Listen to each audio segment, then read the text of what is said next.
प्रभु ईसा मसीह में प्रेमी बंधुओं, हमारे पिता ईश्वर और प्रभु ईसा मसीह आप लोगों को अनुग्रह तथा शांति प्रदान करे। बेहद उम्मीद, बड़ी उमंग और बेहद उत्साह के साथ तमाम संसार में फैली हुई समस्त कैथोलिक कलीसिया पास्का पर्व मना रहे हैं। पास्का पर्व मनाने के वक्त माता कलीसिया एक अतुल, अकल्पनीय एवं एक अहम घटना की या घटनाओं की स्मरण करते हुए हमें इन घटनाओं के महत्व समझाना चाहती है।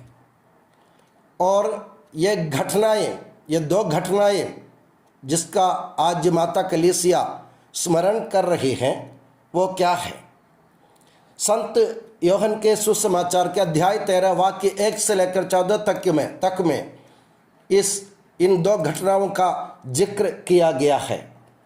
संत योहन के सुसमाचार के अध्याय 13 वाक्य 1 में हम पढ़ते हैं, वे अपनों को जो इस संसार में थे प्यार करते आए थे और अब अपने प्रेम का सबसे बड़ा प्रमाण देने वाले थे।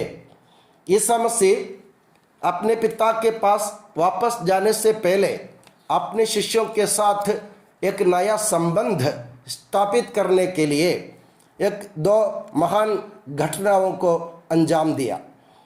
और यह सबसे पहली घटना हम देखते हैं कि प्रभु ईसा मसीह शिष्यों के साथ अपने अंतिम भोजन के समय उनके पैर धोते हैं। यह सबसे पहली घटना। और दूसरी घटना है प्रभु ईसा मसीह द्वारा परम प्रसाद की स्थापना। और हम सबसे पहले घटना यानी प्रभु ईसा मसीह द्वारा शिष्यों का पैर धोना, इसके बारे में ज़रा मंथन करें। यहूदी परंपरा के अनुसार जब भी कोई घर में कोई मेहमान आते तो घर के स्वामी द्वारा उनका स्वागत किया जाता था।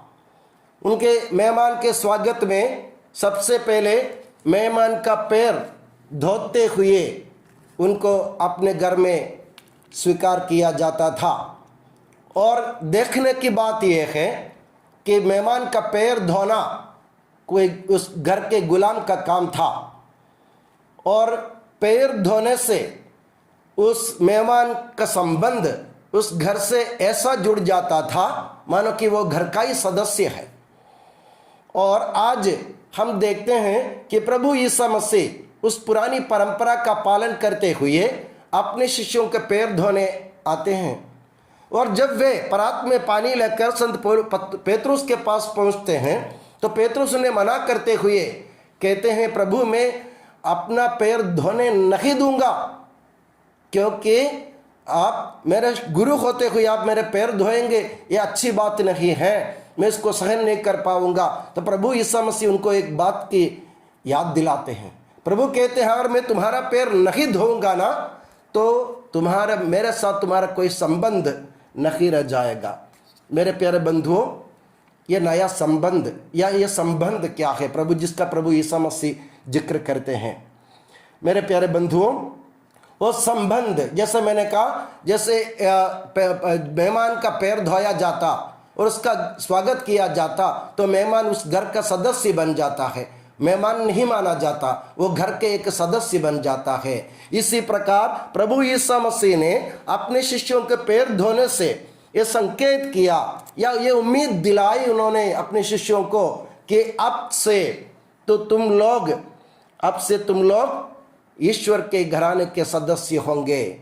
और हम संत योहन के सुसमाचार के अध्याय 15 वाक्य 15 में प्रभु ईसा मसीह स्पष्ट कहते हैं, मैं तुम्हें अब सेवक नहीं कहूँगा, मैं तुम्हें अब सेवक नहीं कहूँगा, क्योंकि सेवक नहीं जानता कि उसके स्वामी क्या करने वाले हैं, मगर मैंने तुम्हें मित्र कहा है।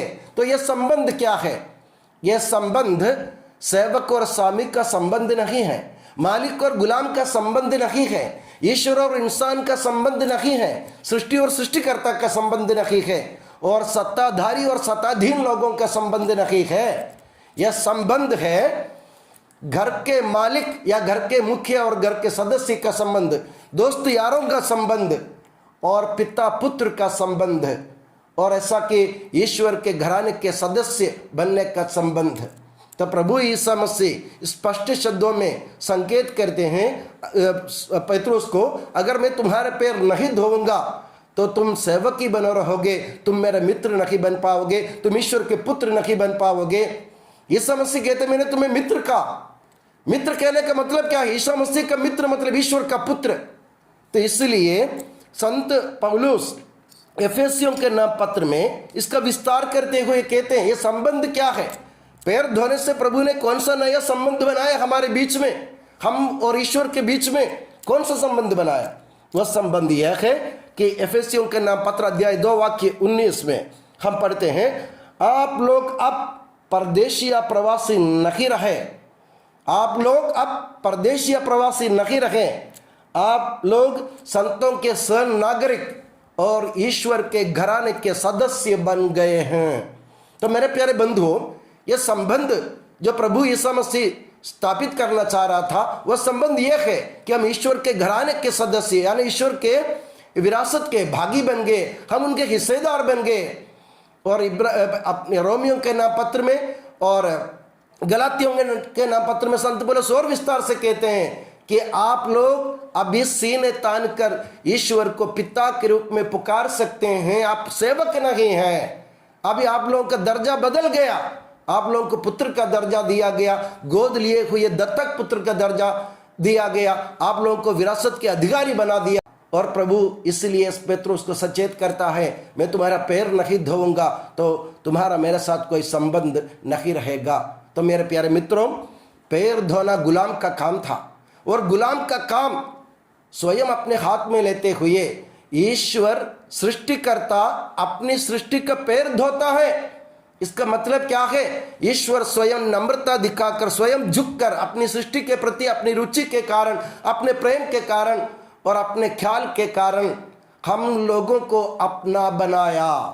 प्रभु यीशु मसीह के इस कार्य का अर्थ, पूरा अर्थ यही है कि प्रभु यीशु मसीह पैर धोते हुए यह संदेश दिया कि हम लोग ईश्वर के घराने के सदस्य बन गए हैं। तो पास्का गुरुवार के दिन हमें उम्मीद इसलिए है कि प्रभु यीशु मसीह ने हमको अपने ईश्वर के घराने के सदस्य बनने योग्य बनाया, हमें विरासत के अधिकारी बना दिया, सेवक के पद से हमें हटा दिया, गुलामी से हमें दूर कर दिया, पाप की मृत्यु से हमें अलग कर दिया। अब हम जीवन के भागीदार है, ईश्वर के राज्य के भागीदार है, यानी ईश्वर के राज्य में हम बेहिचक जा सकते हैं। यह सबसे पहली घटना यीशु मसीह द्वारा अपने शिष्यों का पैर धोना। और दूसरी एक घटना है आज के सुसमाचार में, वो है प्रभु द्वारा परम प्रसाद की स्थापना। हम लोग कहते प्रभु ने परम प्रसाद की स्थापना की, इसका मतलब क्या हो सकता है?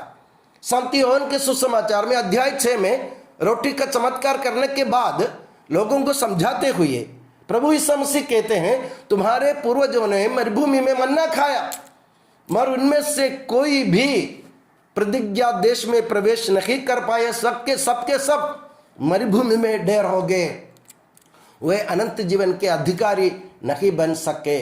मगर जो रोटी मैं दूंगा ना, वह मेरा शरीर है, मेरे शरीर रूपी पुल से होकर तुम ईश्वर के राज्य में प्रवेश कर सकते हो। तो पुराने विधान में जो मन्ना इस्राएली लोगों के पूर्वजों ने खाया था, उससे अलग हटकर प्रभु ने स्वयं अपने आप को अपनी आहुति देते हुए अपना खून और अपना शरीर हम लोगों के सामने पेश किया, बोला कि तुम लोग खाओ पीओ और ईश्वर के राज्य में पहुंच जाओ, क्योंकि मैं तुम्हारे लिए प्रत्याभूति गारंटी बनकर खड़ा हूं। तो मेरे प्यारे बंधुओं, दूसरे घटने का मतलब यह है प्रभु स्वयं अपनी आहुति से हम लोगों को फिर से विरासत के भागी बनाने का या बनने का आश्वासन दिया है। तो ये घटना जब भी मैं याद करता हूँ पर पवित्र परम प्रसाद की स्थापना, मुझे एक बात याद आती है। बचपन में मेरी एक आदत थी, मैं जब स्कूल छोड़कर आता था, मैं दौड़ कर आता, शाम को 4 बजे स्कूल छूटता उसके बाद मैं दौड़ कर आता, 15 मिनट का रास्ता है, मैं स्कूल छोड़ के आता और मैं अपने जैसे घर पहुंचता मैं अपनी मम्मी के गोद में बैठकर मम्मी से कुछ बातें करता और उनके हाथ से चाय पी लेता। और एक दफ़ा अपनी आदत के अनुसार मैं मम्मी की गोद में अपनी माँ की गोद में बैठा हुआ था और मैंने देखा कि एक मकड़ी अपने मकान के छत पे से चल रही है और उस मकड़ी के पेट के नीचे कुछ सफ़ेद सा गोला सा सामान मुझे दिखाई दे रहा था। मैंने अपनी मम्मी से पूछा कि मम्मी ये बताओ ये क्या है? तो मम्मी ने मुझे बताया, बेटा ये मकड़ी है। तो मैंने पूछा उसके पेट के नीचे जो सफ़ेद गोला सा जो सामान है वो क्या है? तो मम्मी ने कहा, बेटा वो तो उसका अंडा है। और मुझे और हैरान करते हुए, मेरी जिज्ञासा को और जगाते हुए मम्मी ने ये सत्य बता दिया कि बेटा उस मकड़ी के पेट के नीचे जो अंडा है ना, उसमें सैकड़ों बच्चे हैं और सैकड़ों बच्चे हैं, और जब ये बच्चे बाहर आ जाएंगे ना, जिंदा होकर बाहर आ जाएंगे, तो ये उसकी माँ मकड़ी नहीं रहेगी, वह सूखी घास की तरह सिकुड़ जाएगी। मैंने पूछा क्यों? तो मम्मी ने कहा ये मकड़ी के जो बच्चे अंदर है, सैकड़ों बच्चे, वे अपने मम्मी के खून, यह मकड़ी के कोई खून नहीं है, उसके अंदर एक रस रहता है या पानी रहता है, उस पानी को चूस चूस कर ये बच्चे बड़े हो जाते हैं। तो प्रभु ने अपने लोगों को, हम लोगों को जीवन प्रदान करने के लिए अपने शरीर और अपने रक्त को हमें चूसने दिया, खाने दिया, पीने दिया, ताकि हम लोग ईश्वर की संतान होकर इस दुनिया में जिए और अनंत जीवन प्राप्त करें। और इस कुदरत में एक और उदाहरण हमको देखने को मिलता है। पर पवित्र परिप्रसाद के बारे में सोचता हूँ तो एक और उदाहरण हमको देखने को मिलता है, वो है पेलिकन पक्षी। पेलिकन पक्षी आप जानते हैं, जब पेलिकन पक्षी को यह मालूम पड़ता कि अपने बच्चों को प्यास लग रही है, भूख लग रही है, वो माता भोजन की तलाश में इधर उधर भटकने के बजाय अपने चोंच से अपने सीना फाड़ कर, अपना सीना खोल कर अपने जीवन का खून उनको पिलाती है वो माँ। ये पेलिकन पक्षी का चित्र हम लोग देखते हैं बहुत सारे गिरजाघरों के उपवेदी के सामने हमको देखने को मिलते हैं। तो मेरे प्यारे बंधुओं, ये दो उदाहरण प्रभु ने हमें इसलिए पेश किया कि हम लोग पुराने लोगों के जैसे मन्ना खाने के बाद मर मिटने वाले नहीं हैं। हम ईश्वर के पुत्र ईसा मसीह के रक्त और शरीर को ग्रहण करने से हम लोग ईश्वर के घराने के सदस्य बन जाएंगे, ईश्वर की विरासत के अधिकारी बन जाएंगे, सेवक के पद से दूर हो जाएंगे, गुलामी से हम अलग किए जाएंगे और हमें मृत्यु का हम पर कोई वश नहीं रहेगा। इस सत्य को प्रमाणित करने के लिए प्रभु ईसा मसीह ने इतना खूबसूरत उदाहरण हमारे सामने पेश किया। दुनिया भर के किसी भी धर्म में आप कभी भी देखिए, ढूंढ लीजिए, तलाश कीजिए, ऐसा एक नमूना ईश्वर द्वारा इंसान को अपने जीवन प्रदान करना या अपने खून देना, अपने शरीर भोजन के रूप में देना, किसी भी धर्म में हमको देखने को नहीं मिलता है, मगर प्रभु ईसा मसीह ने ये करके दिखाया, क्योंकि हम सब ईश्वर की प्यारी संतान है। तो मेरे प्यारे बंधुओं, पास्का गुरुवार के दिन सिर्फ दो बातों की याद रखिए। एक बात तो यह है, नम्र होते हुए ईश्वर ने स्वयं झुककर अपनी सृष्टि का पैर धोते हुए हमें संदेश दिया, जो नम्रता को अपनाता है वही इस दुनिया में ईश्वर के सामने धर्मी बन जाता है और वही दूसरों को अपना सकता है जैसे ईश्वर ने हम लोगों को अपनाया था। दूसरी बात, जैसे प्रभु ने अपने शरीर को, अपने रक्त को हमारे लिए बांट लिया, अपने आप को बलिदान दिया और अपने आप की आहुति हम लोगों के लिए दे दी प्रभु ने, वैसे हमें भी एक दूसरे के लिए अपने जीवन को बांटने की ज़रूरत है। इन दोनों के सिवा, यानी नम्रता, आत्म बलिदान के सिवा हम में से कोई भी ईश्वर के राज्य में प्रवेश नहीं कर पाएंगे। इसलिए जैसे प्रभु ने कहा पेतरुस से, ईश्वर से नया संबंध जोड़ने के लिए, यानी पुत्र और पिता के संबंध जोड़ने के लिए, विरासत के अधिकारी होने का संबंध जोड़ने के लिए, घर के सदस्य का संबंध जोड़ने के लिए और स्वयं को बांटने के लिए हम अपने मन में ठान लें और अपने जीवन में हम इसके लिए प्रयास करें। और मैं दुआ करता हूँ कि आज की पास्का गुरुवार के दिन प्रभु ने जो नमूना दिखाया उसका अनुकरण और अनुसरण करते हुए हम भी अपने जीवन में पास्का गुरुवार को जीवंत बनाने का प्रयास करें। और प्रभु यीशु मसीह और माता मरियम आप सभी को हमेशा अपनी नियामत की छत्र छाया में सुखी और सुरक्षित रखें। पिता, पुत्र और पवित्र आत्मा के नाम पर आमीन।